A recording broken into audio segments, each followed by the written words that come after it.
Yuho, yuho. Ay, nung nakarang araw galing ako ng Singapore. Ngayon, nandito naman ako sa bansang Middle East. Nasa Middle East ako ngayon. Nag-transfer ako from Singapore to Middle East. Andito ako sa Jeddah. Sa bansa ng Jeddah sa Middle East. Hirap pala, puro gastos ako.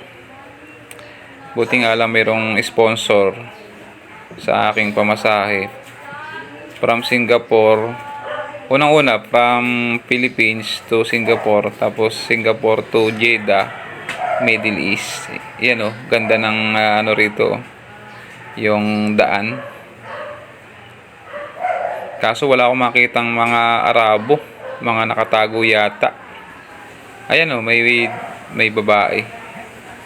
Yan o, mukhang Pilipina yung babae.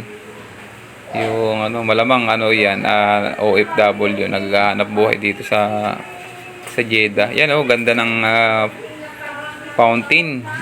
Yan o, yung fountain o, ganda o. Dito sa Jeddah.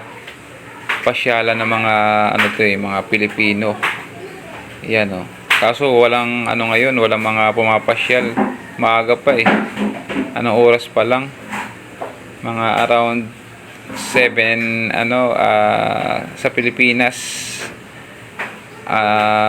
Doon ay madaling araw. Dito sa Jeddah 7 AM. Doon sa Pilipinas ay 6, 5, 4, 3, 2 AM. 2 AM ng madaling araw sa Pilipinas. Dito sa Jeddah 7 AM na. Yan o, ganda ng fountain. Gandang pasyalan. O diba?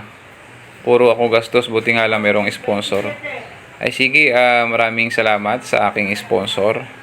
Hindi ko na siya babanggitin. Bye bye.